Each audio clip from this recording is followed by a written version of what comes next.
Good evening, everyone. I am C. Amarjan, moderator of this webinar, and we are delighted to welcome you all in the webinar being organized by CCLEA and NPO Committee of ICI. It is my pleasure to be a moderator in Know Your Series number 40, webinar on practical aspect of the Indian Partnership Act 1932 on 19 December 2023 from 4 p.m. to 6 p.m. being organized by Committee on Commercial Laws, Economic Advisory and NPO Cooperative of ICI. In a short while, we will start with the webinar. I would like to apprise you about CCLEA and NPO committee. So this committee is focused to encourage chartered accountant to shape strategy and policy that unlock economic, financial and social value, while combining analytical foresight with commercial acumen.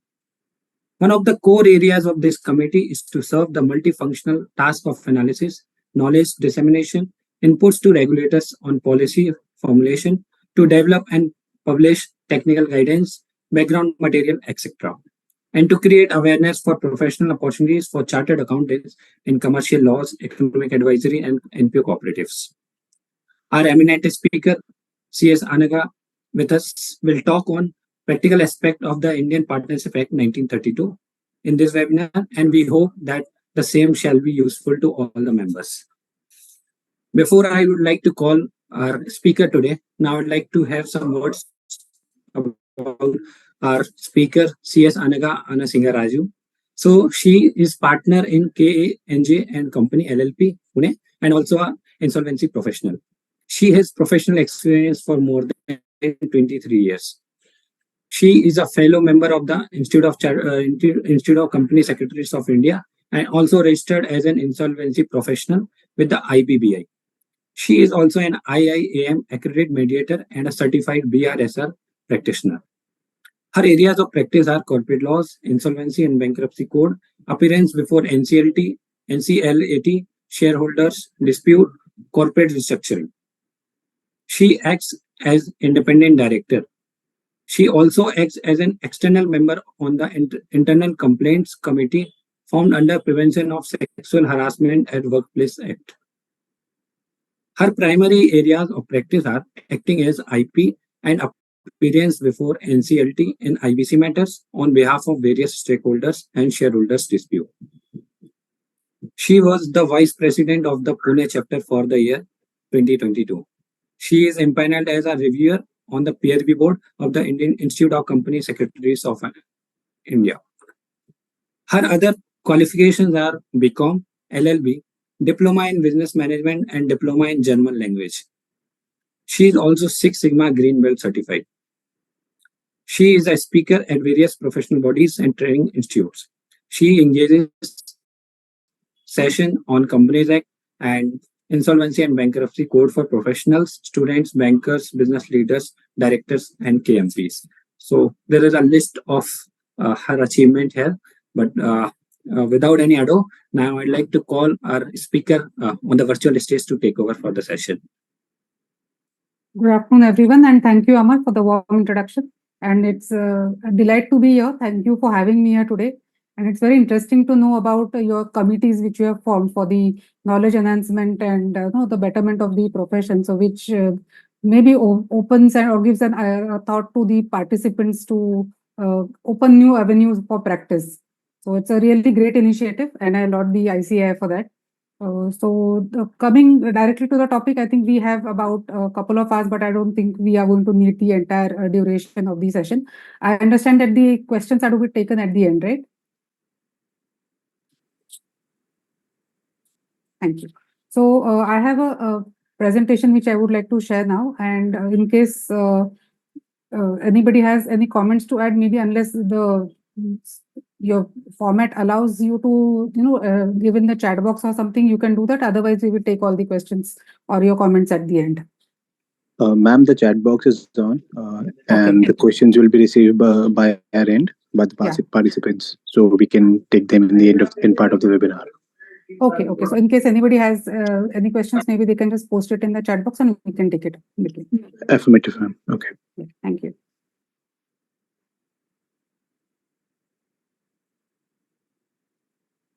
Yes.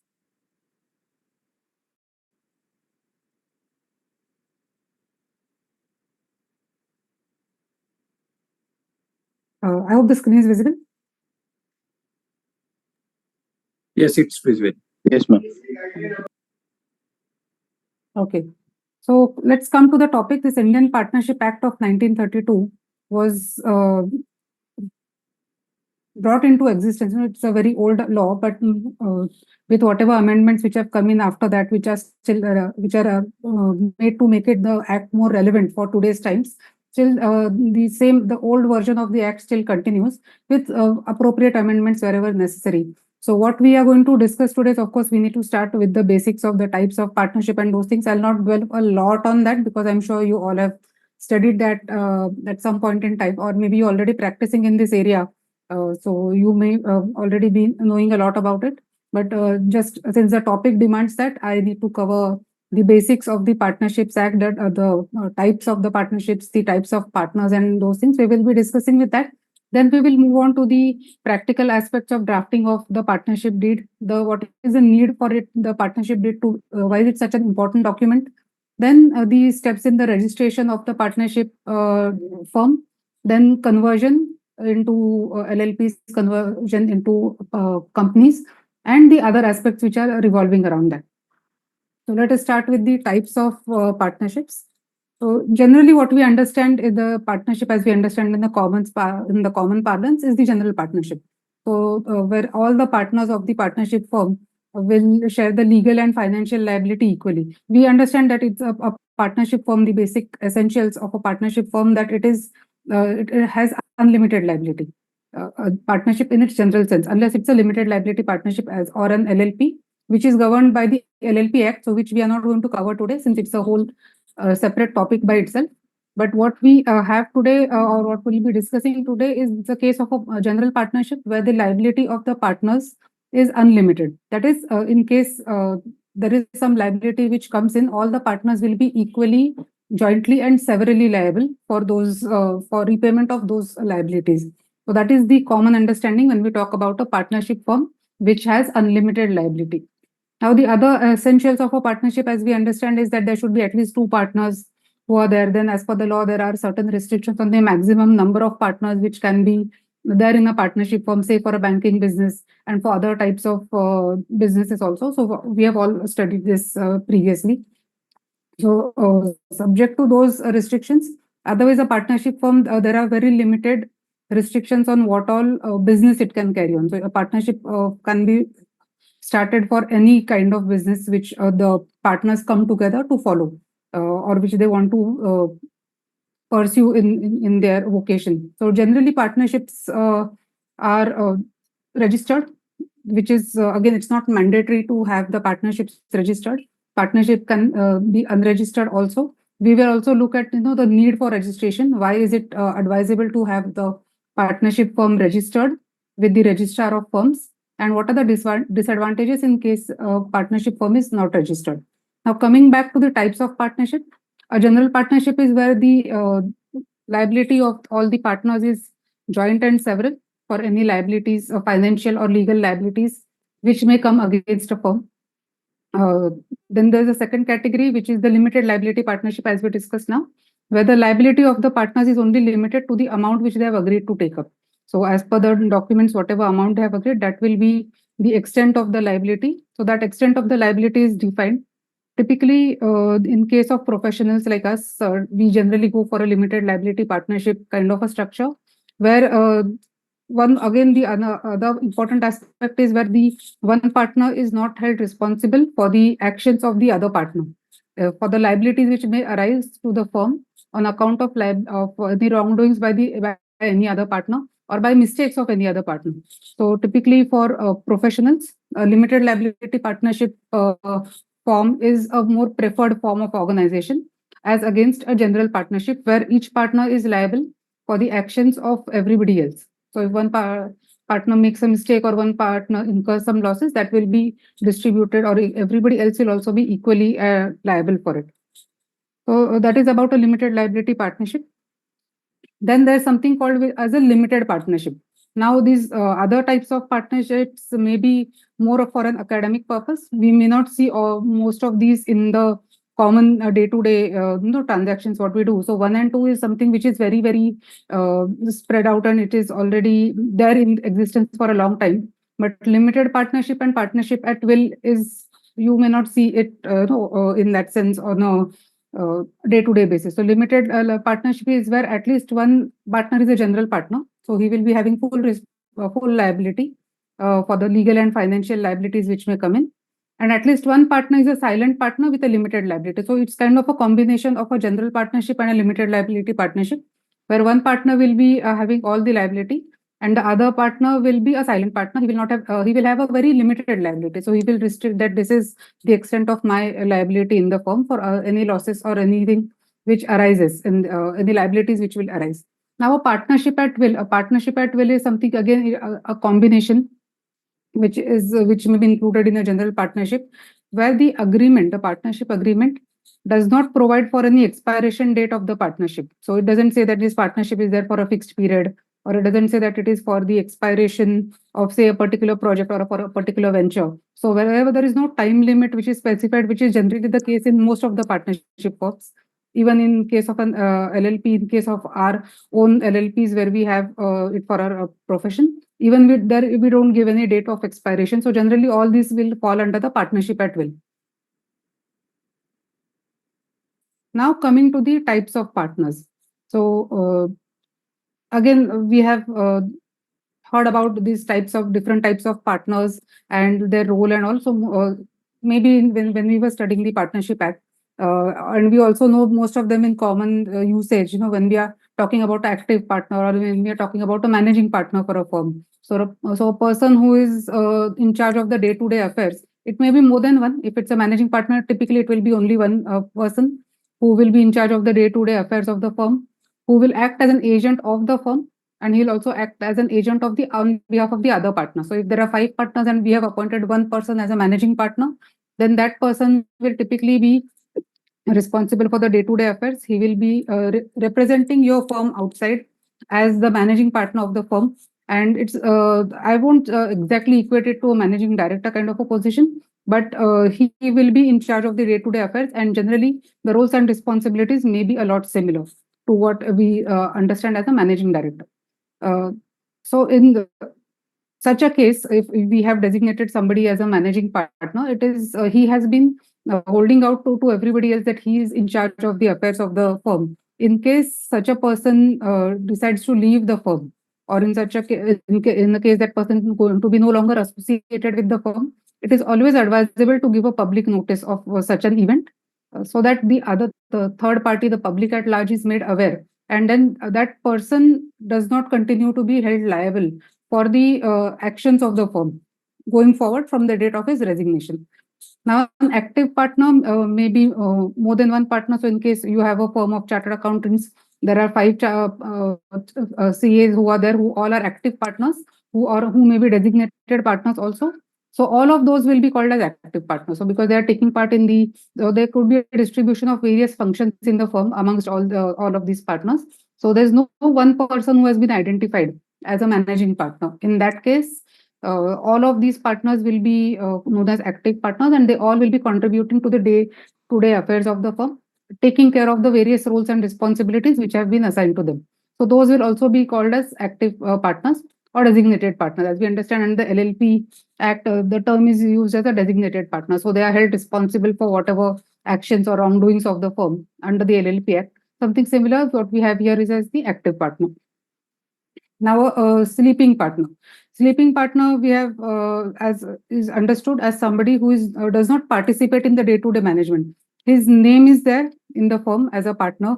He contributes to the capital. He may or may not contribute to the capital, but generally he will contribute to the capital. But he does not have time to look into the day-to-day affairs of the partnership firm. So he'll just give his name, he'll give his contribution, he'll give his capital. He will also share in the profits and losses of the partnership, but he will not participate in the day-to-day management. In that sense, he is a sleeping partner. But he will still be bound by the acts of other partners. Since we know partnership is an agency, one partner acts as an agent for all the other partners, he will still be bound by the acts of the other partners.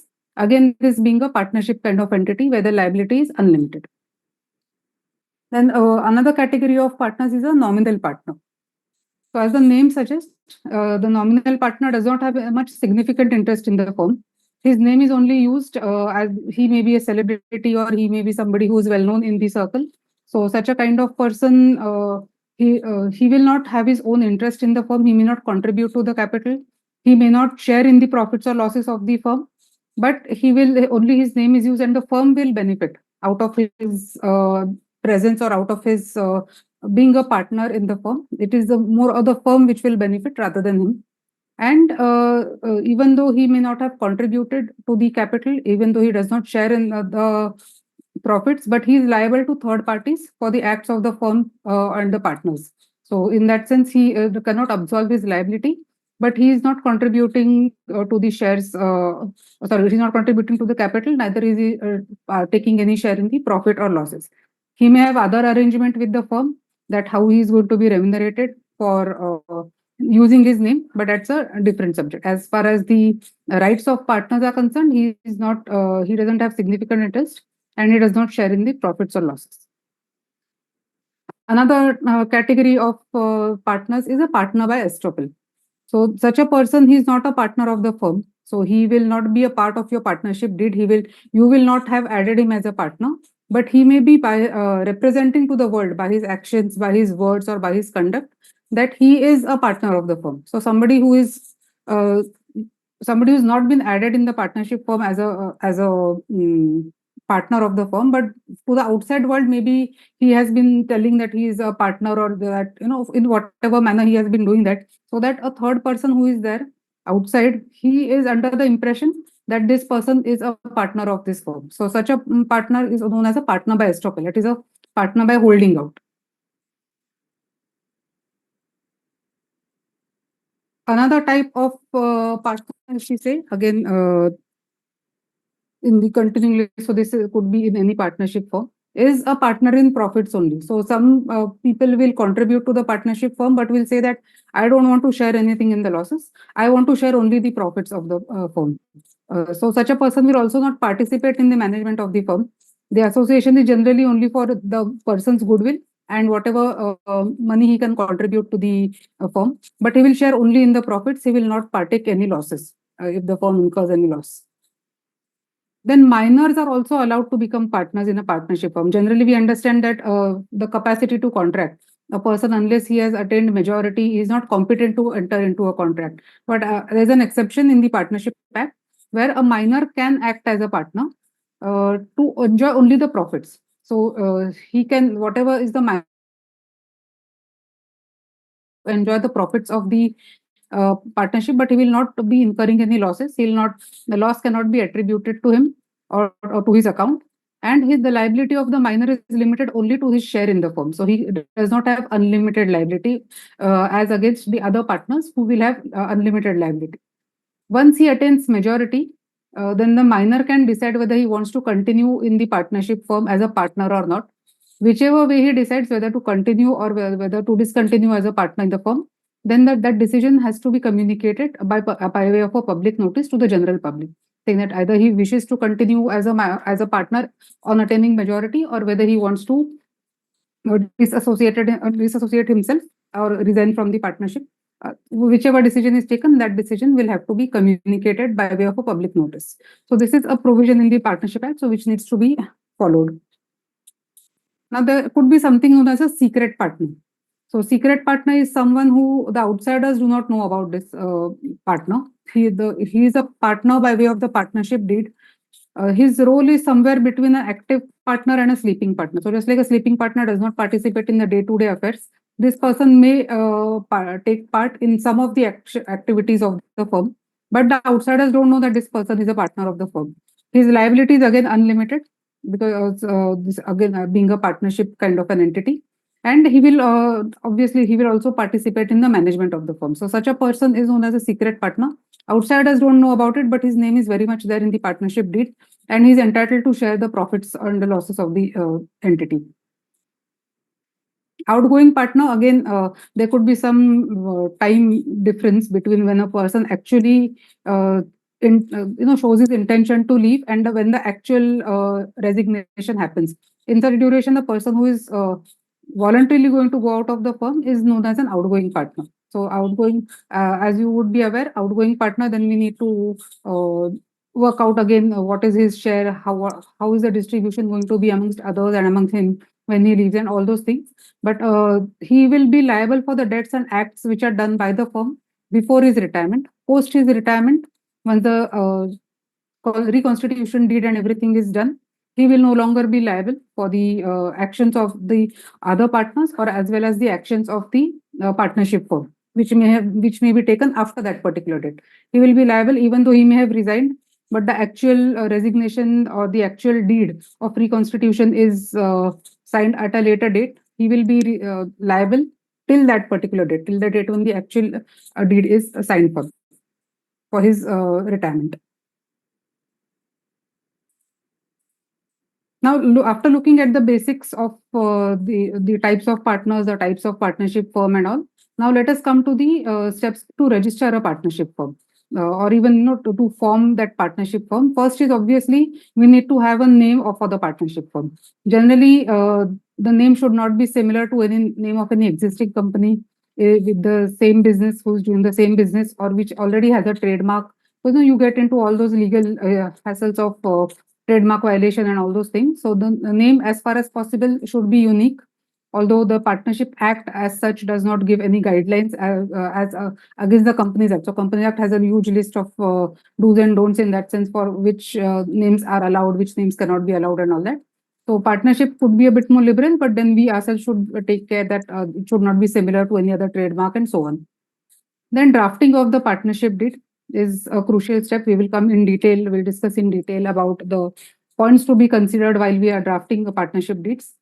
Then applying for the permanent account number, applying for the PAN, applying to the registrar of firms in the state in which the business is located. So the application to the ROF for registration and obtaining the certificate of registration. So this is a very macro level snapshot of steps to register a partnership firm. We'll discuss some of those in detail. Now the advantages of registration, like I mentioned in the beginning, there are a certain, it is not mandatory to have your partnership firm registered. It can either be a registered firm or it can continue to remain an unregistered firm. Now there are certain advantages of having a registered firm, some of which we will discuss. Is the most important aspect, if I may say, is the ability to sue. So an unregistered partnership firm cannot file a case against anybody else, although they can be sued. So the partnership firm, even though if it is unregistered, it can be sued in any civil court. But a partnership firm which is unregistered itself cannot initiate any action against any other party, including its partners. So the firm will lose its rights in most of the manner. So the ability to say recover monies from your any third parties from whom the amounts are due, all of those rights will be taken away unless your firm is a registered partnership firm. So that is the biggest advantage of having a registered partnership firm. Unregistered is maybe for where you have a very close knit of people and you may not have that kind of a business, but it's always, in spite of all hassles, if there are any in the registration of process, still it is always advisable to get your partnership firm registered. Again, when we are looking at access to credit, financial institutions lending money, of course, the first choice they will always have is of lending money to a limited liability entity. So say a company or an LLP. But having said that, they will still lend money to a partnership firm if it is registered. So those chances are better as compared to an unregistered partnership firm because it has various other limitations in that sense. Then the credibility in the market, of course, a registration certificate to whatever extent it adds value for a person who is dealing with your firm is much more comfortable having to deal with a firm which is registered, so at least which has some address, which has some legal sanctity, registered with the government. So that is a better proposition as compared to dealing with an unregistered firm. Resolution of disputes, say if the disputes arise between the partners or something, then that resolution of disputes, you cannot do anything unless you are registered because you don't have the ability to sue yourself. As in the ability, the partnership firm cannot sue by itself. So the resolution of disputes become it's a issue in case some dispute does arise. So it's always advisable to have your the partnership firm duly registered, even though it may be a process which will take some time, but it is worth the effort. Again, on the other side, what are the consequences of non-registration of the firm? So in case the firm is kept unregistered, then what are the consequences? The firm or the partner cannot sue any partner of the firm. So if the firm or any other partner of the firm wants to sue any partner of the same firm, they cannot do that. No suit can be initiated in the civil court by the firm or other co-partners against the third party. So in case we want to file a recovery suit, say under the MSME Act or under IBC or anything, unless it's a registered partnership firm, you cannot initiate any action, you cannot send legal notice, you cannot do anything because you don't have the capacity to sue any third parties.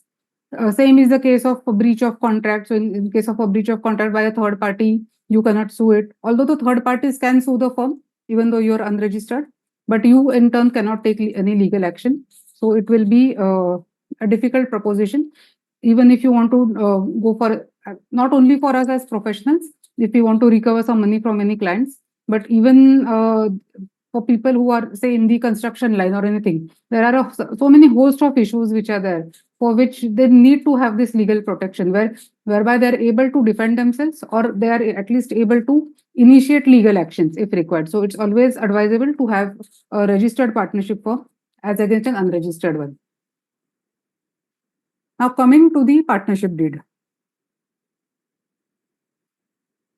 I would say the partnership deed is the most important document in the formation. It's just like the memorandum of articles what we have for a company. So something which, and I would say it goes one step further. So like a standard articles, just if you have a standard partnership deed, it doesn't serve the purpose. The partnership deed should be, if enough effort should be put into drafting of the partnership deed, which maybe some people tend to overlook. They try to use a standard draft which is there, and which may not capture everything or the essence of what is there discussed between the parties or what is decided amongst the parties. And when everything is going good, nobody needs to look at the partnership deed. The real crux lies when the dispute arises. So that document should be giving answers by itself in the partnership deed without even having to go to the court of law. Because when everything is going fine, nobody needs to refer to it, nobody needs to have a look at it, what is happening and all those things. But whenever, as soon as there's a dispute which arises, that is when we need to go and look at these provisions in the deed, whether something is provided for, whether what are the ways out which are given, is there arbitration provided, all those things. So it is very important that the provisions for all these things are made right at the beginning when the partnership deed is being drafted, rather than later on having no recourse and going to the courts and vitiating everything. So the standard items obviously which are there in the partnership deed is the names and addresses and description of all the partners. Again, I understand that there are those forms which are there in detail, which we need to file when you are filing, when you are registering the firm. So all those particulars which you need to write in the form, better that they come in the deed also, so that all the data is complete there. Identification, the full name, the address, and other things. Then the full address of the firm, the principal place of business, as well as any additional place of business if the firm is going to have that at the beginning itself. Both those addresses should be given. Otherwise, at least the principal place of business of the firm should be written in the partnership deed. Then the nature of the business, that is the main object. What is it that the partnership intends to run, and what is the business that the partnership intends to carry on in its lifetime? That should be stated very clearly. Then the duration of the partnership. Now, if it's a partnership which is there for a specified project, for a specified tenure, or for any specific purpose, then that purpose should be defined. And then the duration of that partnership should be defined accordingly. Let's say till the completion of this particular project, or say for 2 years, whatever it may be. But that should be specified very clearly, or otherwise it becomes a partnership at will. So which means it will go on perpetually until the partners decide to dissolve it, or it gets dissolved by the efflux of law, whichever the case it may be. So that duration needs to be specified in the partnership deed very clearly. The capital contribution. What is going to be the capital of the firm at the beginning? and what is the capital, what each of the partners is going to contribute. If somebody is not going to be contributing any capital, that needs to be specified. So to the extent possible, whatever ambiguities can be removed, they should be removed. No loose end should be kept here. So if somebody is not going to contribute to capital, it should be specifically mentioned that this person is not going to contribute the capital at this point in time. If there is an understanding that this person is going to contribute later on, that may also be included, so that at a later point in time, if he refuses to contribute, then at least he can be held responsible, or that clause will come in handy, saying that he had agreed to these things. So that is something which can be included. Then the share in the profits and losses, the share and of the profit and loss of each of the partners has to be clearly specified, which person is sharing how much. In case somebody is not sharing anything, then that has also to be clearly specified.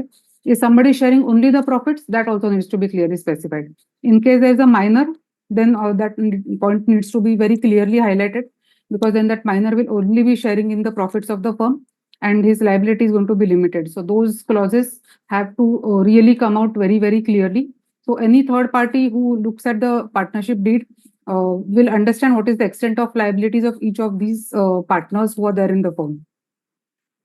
Then the extent of liability of each person, so that will go with the capital. Each partner, whether he has limited liability, he has unlimited liability. If there is a specific difference in any of the liabilities of any person, like a minor, that needs to clearly come out again as a notice to any third party. Then the roles and responsibilities. Now, if there's a managing partner in the firm, then his roles and responsibilities will be different. But those need to be clearly defined in the partnership deed. Saying that these are the roles and responsibilities. This person has been identified as the managing partner, and these are going to be his roles and responsibilities. Again, for the other partners also, if there is no managing partner who has been identified, but there are everybody is, say, a designated partner who's going to be an active partner, who's going to take part actively in the day-to-day affairs of the firm, then that also has to be clearly specified. Because when tomorrow, if somebody wants to say get out of the firm and he's saying that I have done so much, I have done this, I have done that, so I need to be compensated for that. Your document should be very clear about what is the role and responsibility of that person, whether he was entrusted with those responsibilities, and what is the documentary evidence to show that. Even if I want to claim that I have been working so much for the firm and I need to get that amount, then that has to clearly come out in the partnership deed. So tomorrow there is we can avoid the bickering, we can avoid the litigation which might come out of any such events at a later point in time. So when the business is really growing, and that is when suddenly somebody starts thinking about on these lines, that maybe somebody else is getting more, I'm getting less, or whatever maybe. So when things are good, that is when it is always better that you have everything in writing, when everybody is in the headspace to agree to these things, because you're at the beginning, and that is when it is always clear to have all these things very clearly documented, very clearly enumerated, so that it avoids hassles in the future. Again, the roles and responsibilities may also include that somebody who's taking care of, say, the manufacturing part, somebody who's taking care of the marketing part, somebody who's taking care of finance, and so on. So even those roles and responsibilities can be clearly defined in the partnership deed, and that will help each person know what he's supposed to do, and everything will be clear. The remuneration of partners generally is a standard clause, which is there, based on the income tax provisions, how much you can draw, and 90% and all those things. That is generally a standard clause. But in case you have defined that if you have put an upper cap in the amount of remuneration which a partner can draw from the firm, then many times what happens is the partnership deed is drafted and it is kept away. Business grows, the amounts differ, but this clause is not changed. So if your clause provides, you drafted your deeds at 10 years back, that time the business was not that great, obviously, as compared to what it is now. And you have said that your remuneration of partners will not exceed such and such amount per month, and which has now long has gone beyond that amount, but your clause is not changed. You need to ensure that that clause gets changed, because otherwise it is in violation of your partnership deed. You cannot have a remuneration which is in excess of what is specified in your partnership deed. Else you don't keep an upper cap on the remuneration. Just say that give reference to the income tax provisions and so on, and keep it as vague as possible when you're drafting it. Then comes the most important clause about the dispute resolution between the partners. Nobody can envisage a dispute, no, when it will come in, when it will start, and from what point it will get triggered. So it is always better to be safe than sorry, and try to include all these clauses of for dispute resolution. Maybe it may be, say, referring it to mediation, referring it to arbitration, any other ADR mechanism, whatever it may be. But these clauses should be very practicable when we are writing it in the agreement, because many times what happens is a standard copy pasted clause is included. For a firm which is registered in Pune, it may say that the place of arbitration or the seat of arbitration will be Delhi, or the place of arbitration, or it will be subject to laws there. So it doesn't make sense, if you're so have that clause properly drafted, have that clause which will have which will actually give a solution rather than just having a clause for the sake of it. Have a clause which will have more effectiveness, which can be implemented easily and without much of a hassle. Say if you want to appoint say it's a firm of chartered accountants and you want to appoint, say, another senior chartered accountant to play the mediator or to play the arbitrator, or who will just hear out the parties and take a decision in that sense. So you can add such a name of such a person, so that you know that what recourse is to be had in case a dispute does arise between the partners. You can have any, this is the law does not prescribe it in that sense. So you can have any variation of the dispute resolution clause which you want, which will help you to minimize the losses in case a dispute does arise, because you taking it to the civil court and making it a long drawn affair is going to be is going to cost the firm, is going to cost the business, it's going to cost the partners everything. So maybe even the credibility of the firm could be at stake in such a case. So I try to have a very workable, a very practicable and clearly implementable dispute resolution clause, so that in case you are forced to use it, or the parties are forced to use it, you know exactly what is to be done without making it. No, otherwise the cost of dispute resolution sometimes becomes so high that it may become prohibitive. So that is something which we really need to take care of. So certain, I would say, safeguards which would be there, which are inbuilt in your partnership deed.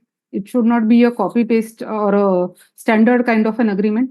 Take into account, if you're drafting it, take into account the nature of business of the partnership firm, the nature of the partners, the kind of background they are coming from.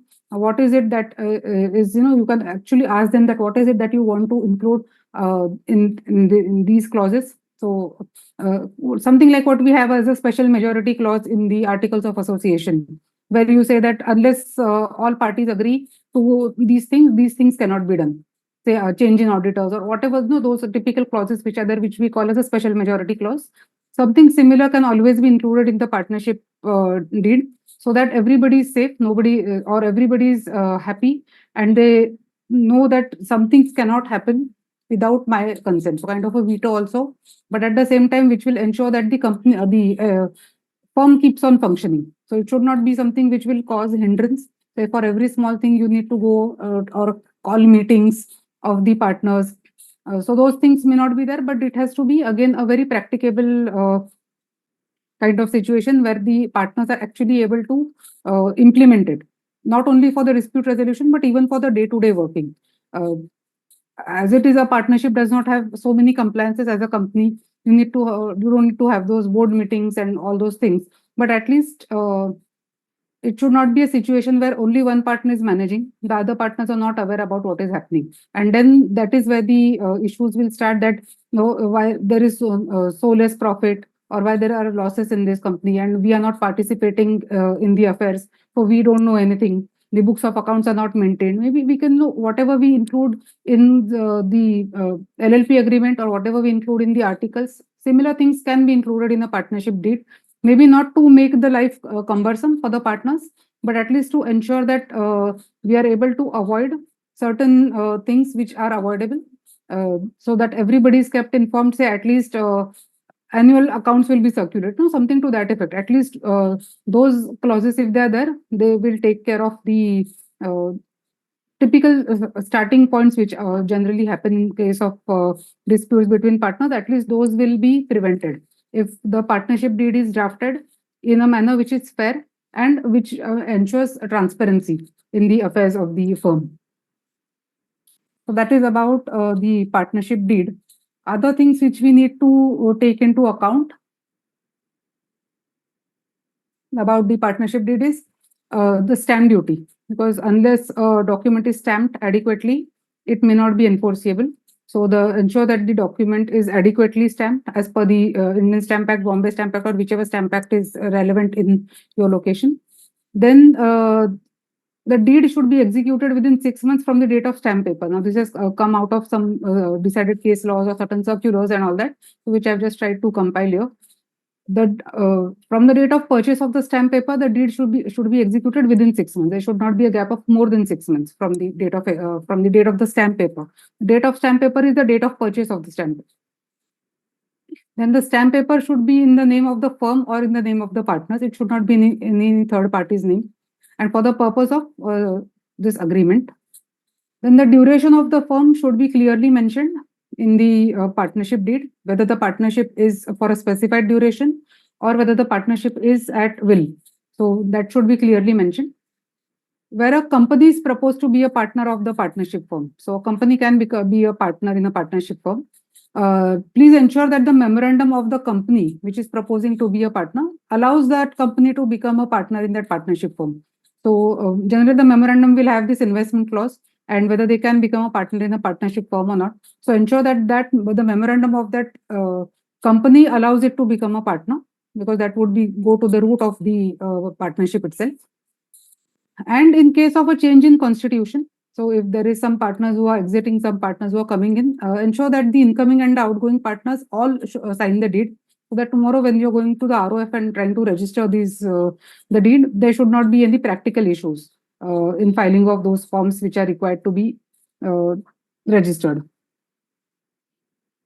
This brings us to the points to be noted for the registration process. I'm sure there are a lot of chartered accountants who are actually into this practice of registration of firms with the ROF. But again, a kind of a recap for this. So I think most of the process is now online. So earlier, I remember 10 to 15 years ago, when we had formed a partnership, we had to actually do everything physically, go to that registrar's office and do things physically. Now I understand that most of the process has become online and it is much simpler. So those forms, whichever are there, please ensure that those forms are completed properly. Blanks are not kept, or half details are not given, because the registrar is going to compare those forms with the physical documents which you file or the scanned documents which you submit along with it. So there should not be any gaps in those details. So ensure that the forms are properly completed. Especially in cases where it's a power of attorney holder who is signing. So the capacity of the person who is signing needs to be clearly mentioned in that. If a company is a partnership firm, then the authority needs to be clearly mentioned by way of which board resolution and other things this person has been authorized.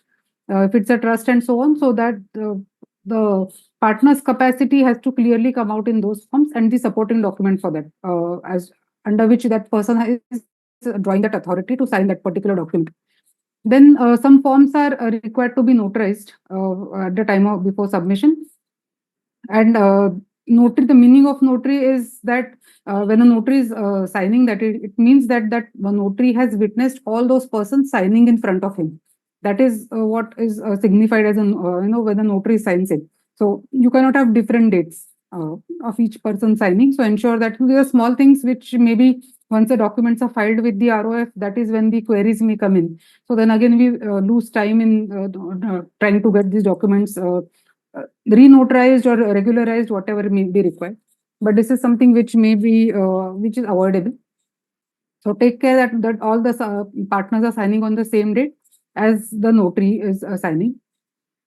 Then in case a personal hearing is going to be there, then please ensure that you're carrying proper authority letters so that you are authorized to represent the firm or the partners or whatever it may be. You should have proper authority letters. Again, otherwise it's a waste of a hearing and then again it delays the whole process. In case of a joint venture of 2 or more partnership firms with any other individuals or companies. So assume a situation where there are 2 partnership firms who are going to form a joint venture with any other individual or with any other company. Since a partnership firm cannot be a partner in a partnership firm, So a company can become a partner in a partnership firm, but a firm cannot become a partner in a partnership firm. So only individuals can be parties. So when you are mentioning or when you are writing about who is going to be a party in that joint venture, you need to write the name of the individual partners. And then maybe you can additionally say that they are also partners in this firm. But while writing the name of the parties, it should always be the name of the individuals, not the name of the partnership firm, because a partnership firm cannot be a partner in any other partnership firm. Most of the times you will also need the deed to be translated into the vernacular language, whichever place it may be. Maybe the procedures may differ from state to state, but generally in Maharashtra, you need the deeds to be signed into to be translated into Marathi. So ensure that the translation is proper. You get it done from a certified translator if you don't have that expertise in house, but that ensure that the translation is proper. And it brings out the essence of what you have mentioned in the partnership deed.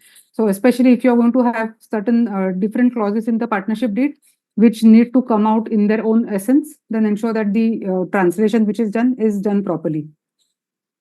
If prior permission to carry on the business or anything is required under any other act for the partnership firm, and that can only happen after the registration of the firm, then you will also have to submit necessary declaration to the ROF saying that the partners undertake to obtain that necessary declaration or that necessary permission under different laws once the partnership firm is registered. So that declaration may also have to be submitted to the ROF for the registration. Any changes in the constitution of the firm or any change in address and such things have to be notified to the registrar within a stipulated time. Many times what happens is we do that at the beginning, but in case during the lifetime of the firm, there are certain other changes which take place. They may or may not get registered with the firm, with the ROF on time. So ensure that, because that is again a way of ensuring that the notice is given to the world and documents have been filed with the ROF to signify whatever changes which are there. So that needs to be done within the stipulated period and with the relevant documents which need to be submitted, say a supplementary deed or any other document which may be required or for the change in address. All those things should be updated on time.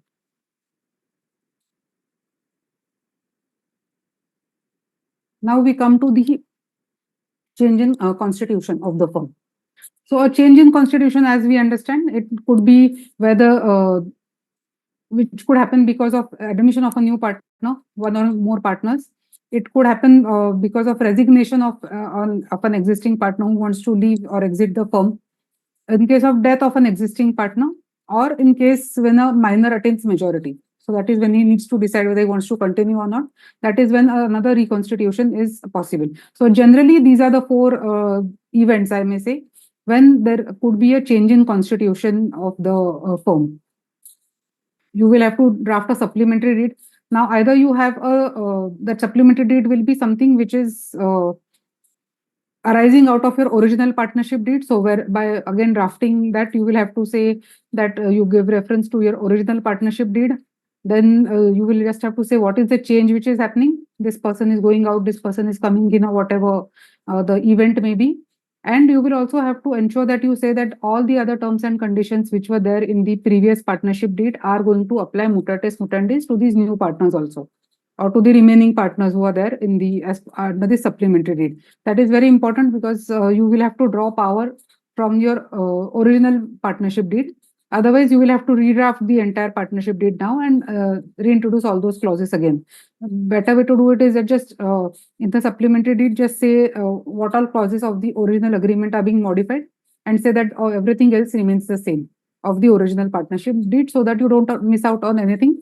But at the same time, this change in constitution is well captured. Now, again, the supplementary deed will have to be submitted to the ROF, and necessary changes in constitution will have to be recorded in the database of the ROF. And in case sometimes a public notice may be required, as in case of a minor attaining majority and those things, or if a managing partner is retiring, then those public notices should be issued so that the public at large is made known or is made aware that such and such event has happened in this partnership firm.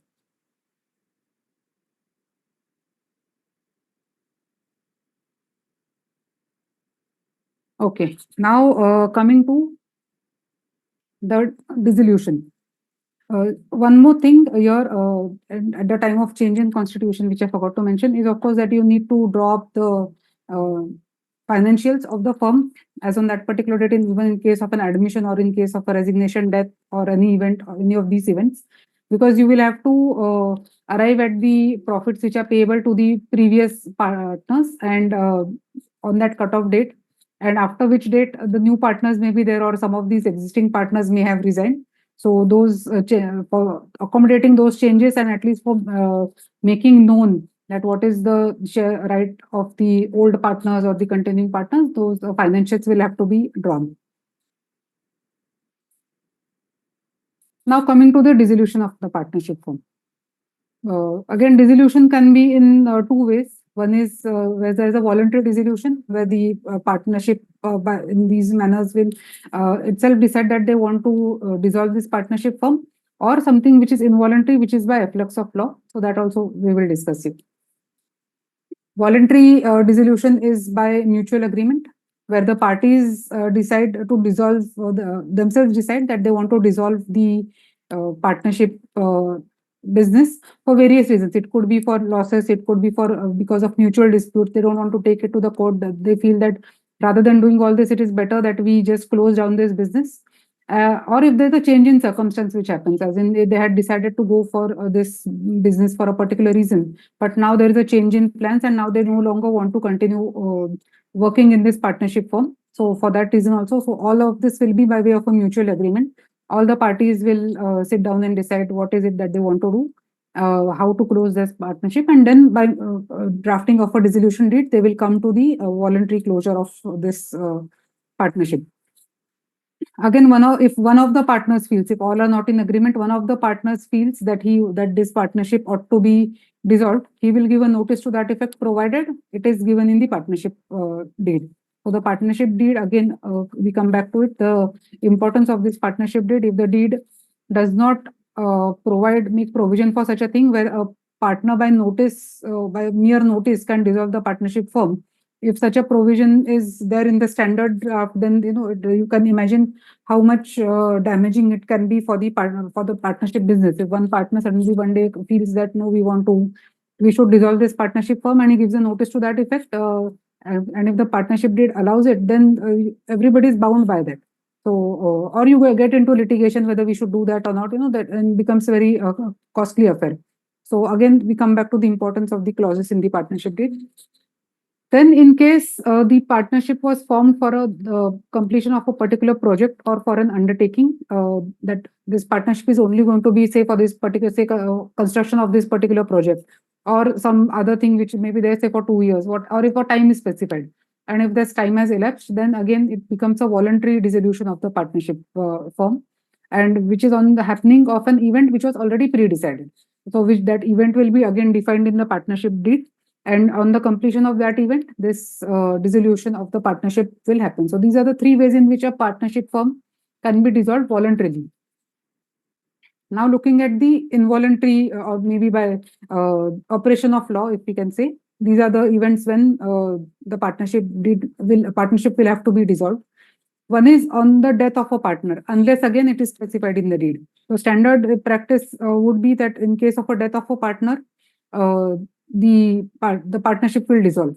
But unless it is stated in the deed that no, the death of a partner will not affect the continuation of the other partners in the partnership, the standard clause would be that the death of the partner will dissolve the firm. So that clause needs to be taken care of in the deed. Similar for the insolvency of any partner. This has become all the more relevant now when we are looking at the insolvency code, where the banks and the financial institutions are able to take action against individual partners for insolvency, and if they have given personal guarantees. So your partner or your partnership firm may not have given that guarantee. Your individual partner may not have given that guarantee in respect of borrowings for your own firm. But if he is a partner in any other firm, and for that firm, he has given a guarantee from there to the banks, and tomorrow that guarantee is invoked and is not able to repay, and under the insolvency code, if he is declared as insolvent, all his assets get attached. So all of his share in this partnership also gets attached. So we have to be now, when we are structuring all these entities or how we are giving loans, how we are availing loans and all that becomes very important. And for that, again, drafting of your documents becomes very important, so that it should not impact your partnership firm tomorrow. If he is also a partner in some other firm that goes bust and that partner becomes insolvent there, it should not impact your firm here. So all these things, looking at the bigger picture in that sense, it becomes very important how you are drafting your own documents and how you are safeguarding your own interest. So that has to be done really very, I would say, in a very, very serious manner, but otherwise just not taking, using the standard drafts is no longer going to suffice going forward. Then again, if the government declares that the business which this partnership firm was doing has become illegal, or if that business is declared to be illegal, then again, that partnership will have to be dissolved by operation of law. And in case there are disputes among the partners, there is allegations of mismanagement of affairs, the matter goes to the courts. And by way of a court order, if the court directs that this partnership should be dissolved, then in that case, by effects of law, again, this partnership will have to be dissolved. So these are the cases when there would be an involuntary dissolution of the partnership firm. Now let us look at the steps which may be involved in the dissolution. Primarily or naturally, when we can see this, it will depend upon whether the dissolution is voluntary or involuntary. If the dissolution is involuntary, there is very little you can do to prevent a lot of things. It may just come in one day, there's a court order comes in, and then you don't have a choice of doing something. Or if it's involuntary and your partnership deed is providing that on the death of a particular partner or of any partner, the partnership firm will dissolve. Then again, there is very little that you can do to prevent the dissolution. So a lot will depend upon whether your dissolution is voluntary or involuntary. In case your dissolution is voluntary, you will have a lot of chance to actually sit down and discuss amongst the partners what are their rights, what are their obligations, and how the distribution should take place and all that. So it will be a very smooth affair in that sense. So voluntary, so your actions to be taken will necessarily depend upon what kind of a dissolution is happening. Again, the contents of the partnership deed are extremely crucial to guide on the process of dissolution.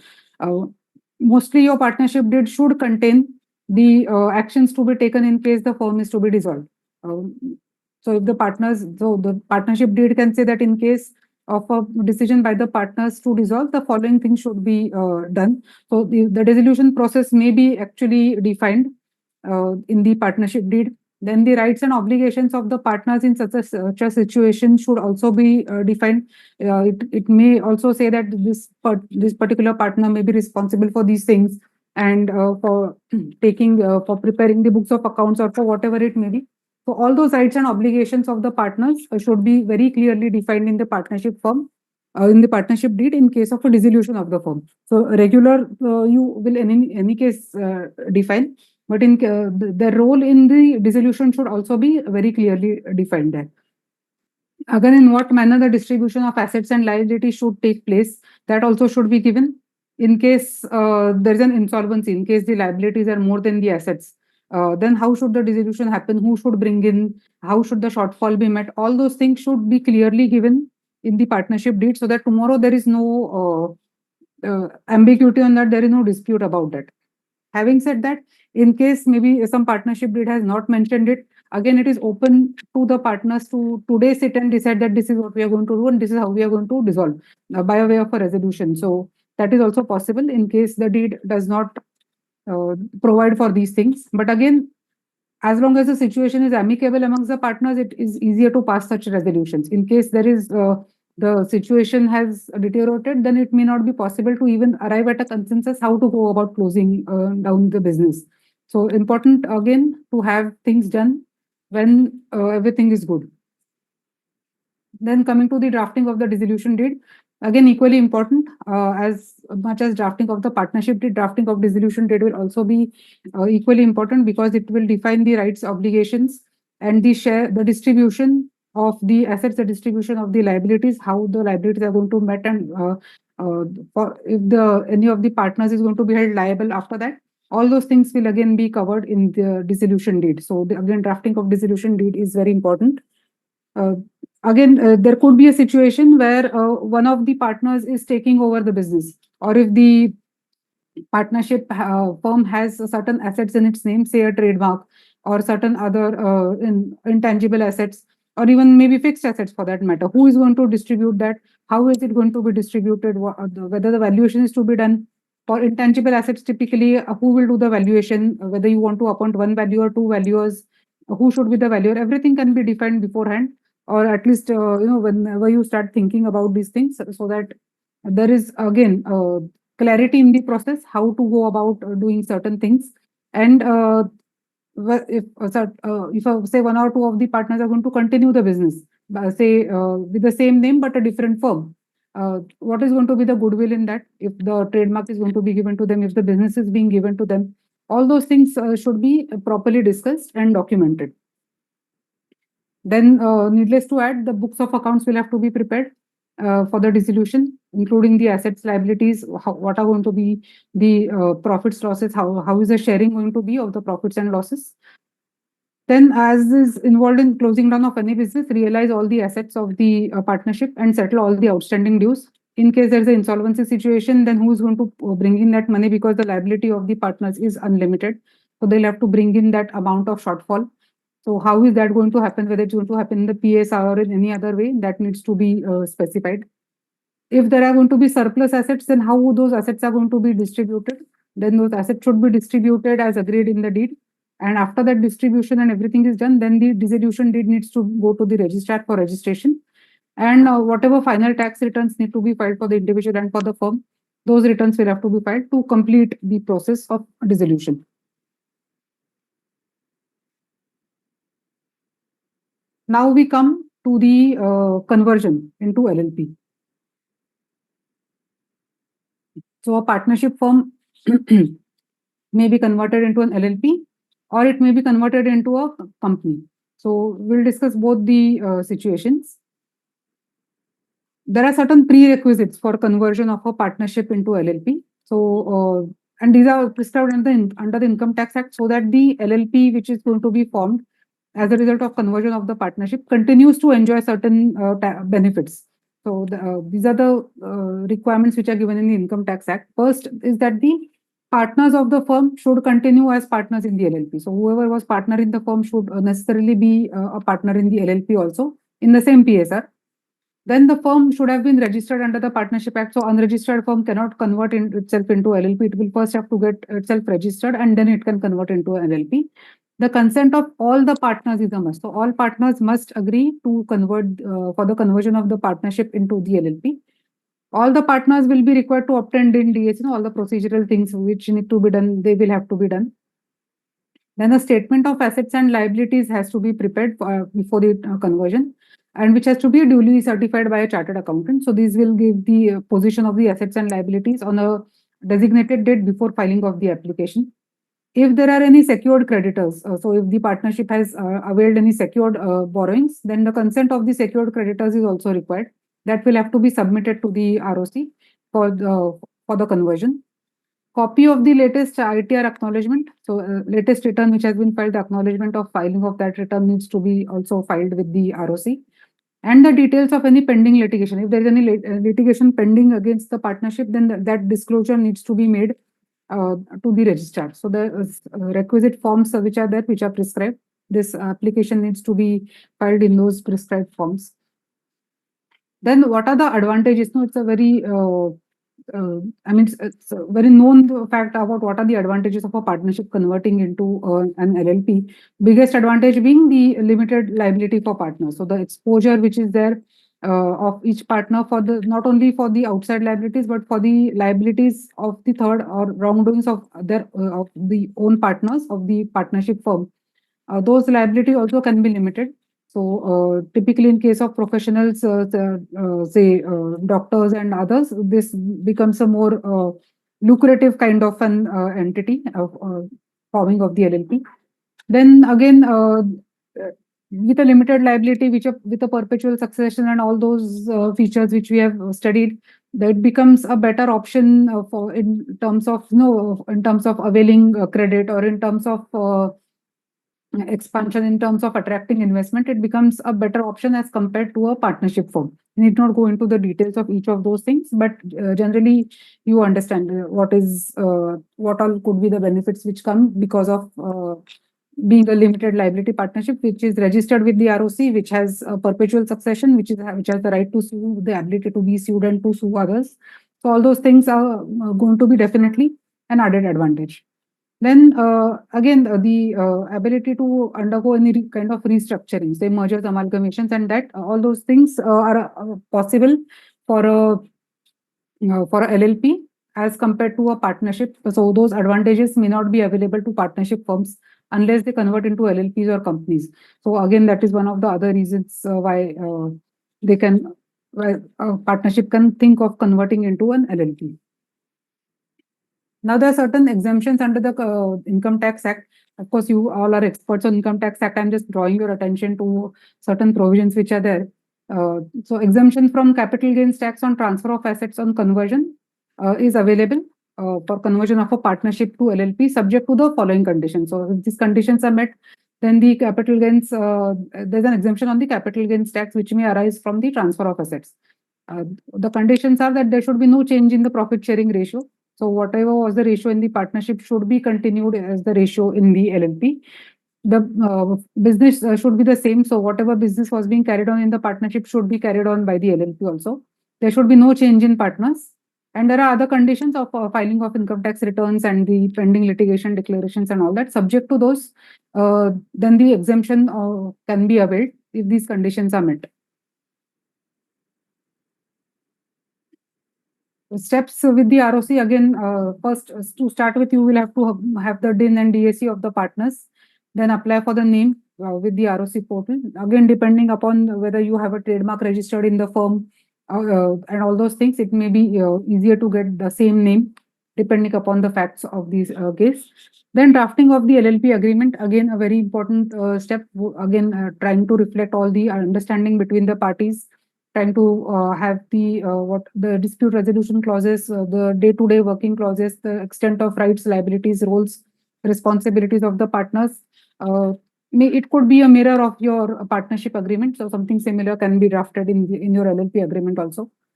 Filing of the forms with the ROC for incorporation, then filing of the LLP agreement. And on completion of the conversion, then the intimation needs to be given to the ROF, stating that this partnership has now been converted into LLP. So that would be the cycle for completion. Now coming to the conversion of the partnership to a company. Again, I don't need to go into the benefits of converting a partnership into a company. It is more or less similar to what we have for a LLP. Only thing is, additionally, what we may look at it is the transferring of ownership is simpler. Transfer of shares is a much simpler process. Then also raising of capital. The company definitely has more variety in which they can, in which a company can raise capital in different forms of securities, in different forms of avenues which it will have to borrow money. And depends upon the kind of future plans which the partnership has. So after converting into a company, going for an IPO or whichever, the larger plans which the management may have, it is much more easier to implement that through a company than through a partnership. More or less similar provisions are there for the conditions for conversion. So there we had all the partners had to continue as the partners in the LLP in the same proportion. Here, all the partners of the firm shall continue as shareholders in the same proportion. So the shareholding should remain the same in the same percentage as it was what in the partnership. Again, the firm must be registered, consent must be obtained, and so on. So other requirements are the same. For the exemption also, similar, for the capital gains exemption, similar clauses are there. So there should be no change in PSR and same continuation of the same business and so on. So these clauses the conditions will be the same. For conversion, the steps with the ROC, again, apply for the DIN or DAC or other things which will be required. Then apply for a name reservation, again, depending upon whether the trademark is existing and all that, you may be able to get that name which is already existing for your partnership firm. Then the drafting of the memorandum and articles again becomes a crucial step. nowadays you have all these checkbox things which you need to do in the form itself. If you want to add certain other clauses in the articles, you can do that again, which will reflect your understanding amongst the partners from the partnership date. That can come in the supermajority clauses, can come in the articles, which will require, say, unanimous decisions or unanimous votes in favor by all the partners, by all the shareholders for certain actions to be taken. For say borrowings, for increasing capital and those things. So those super majority clauses can be added. Then filing of the forms with the ROC once the company is formed, and the intimation to the registrar of firms for conversion. Then one important thing which needs to be done is to file the commencement of business form. Now that is mandatory for all companies. So filing the commencement of business form with the ROC within the specified period after bringing in the capital. And till that time, the company may not be able to start its business. So that form is very important. And then the transfer of the assets and liabilities from the firm to the partnership, to the company, how it is to be shown in the books and all that. I've just tried to again highlight some of the essential provisions of the Income Tax Act, which may be relevant for. I don't want to go into the details of the provisions. You all are experts on that, but just to highlight what all provisions are applicable, or what are the provisions which need to be taken into account when we are dealing with partnerships. So these are some of the provisions. I'll not go into each one of them. I think we can. It is well known, but just a summarized form here. Some of the other things which are essential to know about the partnership firms vis-a-vis the Income Tax Act is that the partners are personally held accountable for the tax debts if the business is not able to clear the income tax on the firm. So whatever tax liabilities which may arise on the firm, the individual partners are held liable for the payment of those taxes.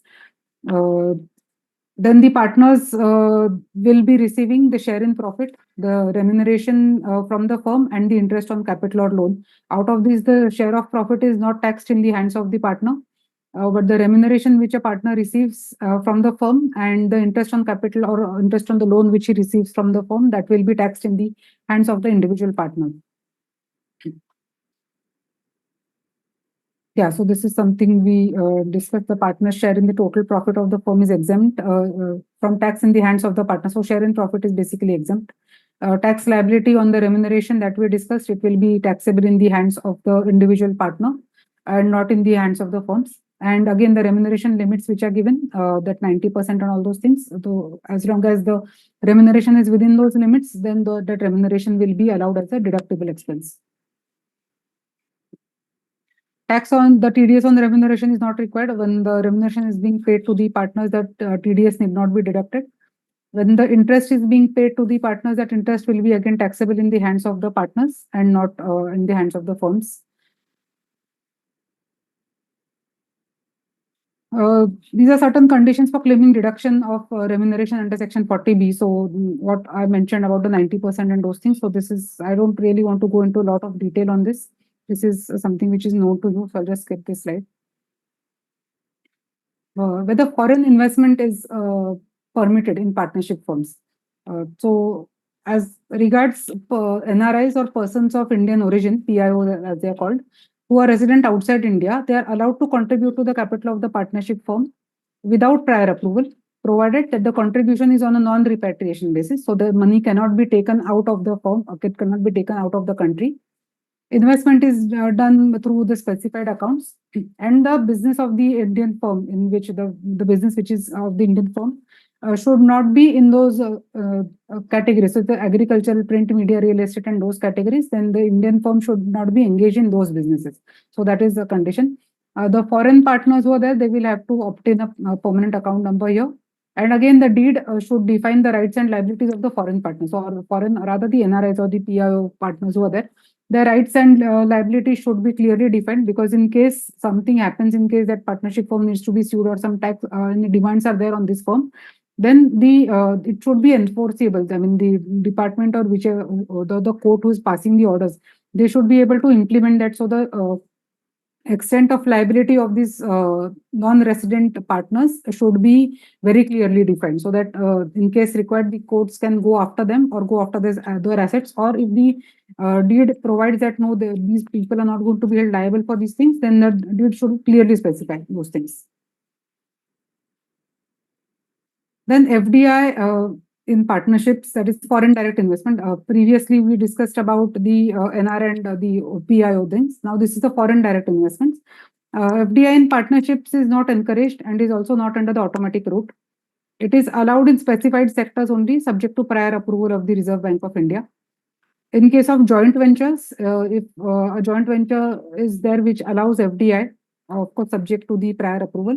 And in that, if a partnership firm is going to, if the FDI is being received by a partnership, then that FDI will be allowed, again, subject to prior approval from the RBI. A couple of other points which I wanted to just highlight here was, as I mentioned it before also, with the coming of these new laws which are there, which talk about the extent of liabilities of partners, or in case of insolvency and those things, then the impact has to be, we need to be able to understand what the impact could be on our firms also. And if somebody, especially in real estate and construction and those businesses which are, we can see cases being filed against such companies every day under IBC for banks may be initiating or any other creditors may be initiating. In such cases, those people who have given their personal guarantees, that can have an impact, or it can be a cascading kind of an impact on the other firms or other businesses in which such a person is also a partner. So these other entities need to protect themselves in whatever manner they can. So having those safeguard clauses in their partnership deeds, or that becomes very crucial. Whether to even continue the partnership form of business also could be a call which in some cases might have to be taken to just safeguard the business, or to safeguard the other partners from such an eventuality. So this is something which will have to be looked at very seriously in the coming years, so that whatever preventive actions need to be taken, that needs to be taken now. Because now with the Supreme Court also having cleared the personal insolvency provisions under the IBC, which was hanging for quite a bit of time. Now the Supreme Court has upheld the constitutional validity, and now I think most of the lenders are going big time on initiating the personal guarantor insolvency. So that is going to have a huge impact on all the other businesses. So that is something which really needs to be taken into account. Then in case of ability to sue other businesses, for recovery or for anything, a partnership firm, to what extent can it go and do that? And again, the form of organization which is the partnership, whether it is really going to be suitable for these kind of actions which may have to be taken on a larger scale in the coming days. So that is something again which needs to be looked into. So just a couple of points for thought, which I thought would be relevant. Then I have just a couple of examples which I have kind of case studies, but which we did not really discuss in detail, is about the extent of liability responsibility of the partners who are there in a partnership firm, and to what extent, even if a person is, you can read the case study, I'll circulate the PPT, but it's more or less about what is the extent of the liability of a person who has retired from the say partnership firm, but it has not been communicated, or somebody who has been holding out himself as a partner. So what is the extent of his liability? Those kind of things are discussed here. Then again, something similar where there are three partners and each having equal share in the firm, and one of the partners is not acting or not participating in the day-to-day affairs, or and the other two partners want to expel him from the partnership firm. So can they do that? Can the other partners do that? So then again we go back to the test of what is given in the partnership deed. When can whether a partner can be expelled from a partnership as per the partnership deed and all that. So something which is just a few questions for thought, as I thought would be relevant for your discussion. So this is what I generally had to cover on the Partnership Act. Now over to the moderators in case there are any questions. Thank you, Ms. Ananya. And yes, we will take up the question first before having anything. So Yeah. I would like to jump on the first question right now that we have from Dattanand Heranjal. A partnership firm has two partners, one corporate member holding 99.99% share and another individual holding 0.01% share. The firm has built a factory building on the land owned by one of the directors of the corporate member. No business was started till the commencement of current financial year, but in the current financial year 2023-24, it leases out the land and factory premises to one LLP. Later on in the same It's a financial year, excuse me, Amar, I think it's a very long question. Can you just show it in the chat box? Can I see it? It was a lot of facts are given. sorry, Could you- Is the chat box visible to me? Can I? Well, it appears to be a very long question, so and a lot of yes. facts are given in that. So I Okay, think it would be just better check if I if it read is it. available. Yeah. Okay, I am sending it to you. Yes, please. You can just- Oh, it's a very long question. Okay. So Just give me a again, minute first to read he it. is given- Yeah. So partnership firm has two partners. One is a corporate member which holds 99.9%, and another is an individual who's holding 0.01%. The firm has built a factory building on the land owned by one of the directors of the corporate member. Okay. No business was started till the commencement of the current financial year, but in the current financial year 23-24, it leases out the land. Okay, it leases out the land and factory premises to one LLP, which is another third party, I assume. Later on in the same financial year 23-24, the firm sells its building along with the land to the LLP. How can the firm sell the land when it does not belong to the land does not belong to the partnership firm? Anyway, so the query is, what are the implications of capital gain tax on the firm? The building is in existence since last 24 months, and what are the tax implications on the corporate partner on the distribution of funds on dissolution of the partnership firm? First disclaimer, I am not a chartered accountant. I am a company secretary. I am not an expert in capital gains tax and those things. So I don't think I am the most appropriate person to answer your question on the implications of capital gain tax in this case. Okay, so we can take this question later on if Yeah. the member required. Yeah. They can write on the committee, Yes. and I'll just go on the next question. So one of our member has a question about liability of minor partner in partnership firm. Yeah. What is So the the liability? extent, the liability of the partner of the minor in a partnership firm is at first is entitled to the share in profits. He can share the profits of whatever his share is. And as regards the liability, his liability is only extended to his share in the partnership. So it does not go beyond that. So the liability is not unlimited. Okay. The next question is, can a general firm be made with one major and one minor partner? So, there will have to be at least two partners who are competent to contract for forming of a partnership firm. So in my view, you need to have at least two proper major partners, and then a third partner could be a minor partner. Okay. Another question is, when all partners died in an accident, shall legal heirs of partners continue the firm? Again, depends on the partnership deed, what is written in the partnership deed.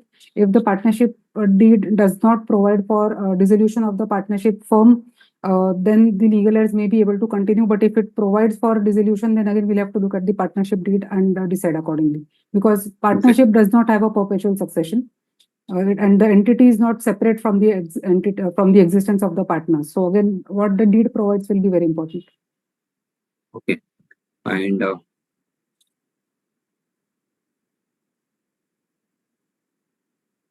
again, the question is the registration for, with ROF is necessary? So I guess we have So it's already not covered. mandatory. Yeah, we have covered that it's not mandatory, but it is advisable to do that because there are a host of advantages which you get once your partnership firm is registered. Okay. One question is, in a case of dispute between partners of an unregistered firm, the court ordered for arbitration. Somehow the arbitration process could not be initiated within the limitation period. Now, what are the remedies open to the disputed partner in that situation? Even though the arbitration may have failed or may not have proceeded within the given time, that does not mean that you cannot look at other ADRM methods. So you can still go, you can maybe, first would be you can go and take the leave of the court to reinitiate the arbitration since it was by way of a court order. So there could be a possibility that the court will give further time to again appoint an arbitrator and start that process. If not, then other avenues are still open because the partnership, at the end of the day, the dispute needs to be resolved. So the other alternate dispute resolution methods are there, which may be followed. But the first option should be to go back to the court and seek directions for reinitiating the arbitration process. Okay, we'll move to the next question from Girish Kumar Sharma. In case of change in constitution, please guide for practical procedure before ROF. Okay, so it is again the forms, you need to have a supplementary deed for whatever change in constitution is there, assuming there are new partners which are coming in and the existing partners are going to remain the same. You have a supplementary deed for admission of partners, then you file the necessary form which is there with the ROF for filing of that supplementary deed and changing the constitution. So for admission of partners, there is a specified form which is there, which again needs to be filed along with these documents, along with your supplementary deed, basically. Okay, one more question is there any disadvantages of registering the firm on ROF? On ROF, disadvantage which I can see is not really, there's no disadvantage as such. Only thing is maybe your documents may be available in the public domain, that's all. But the advantages would far outweigh the disadvantage. Yes. And again, there are few more questions that are majority related to taxation. I'll take one Okay. more question again before that. A company can be a partner in the partnership firm, and what will be the maximum liability in the firm? A company can be a partner in a partnership firm. Yes, it can be. So the liability will be what is defined in the partnership deed. Okay, so the same whatever is available Yes. to a partner as per partnership Yeah. deed. Okay. One more question is process to close partnership firm, delete name from registrar of firm.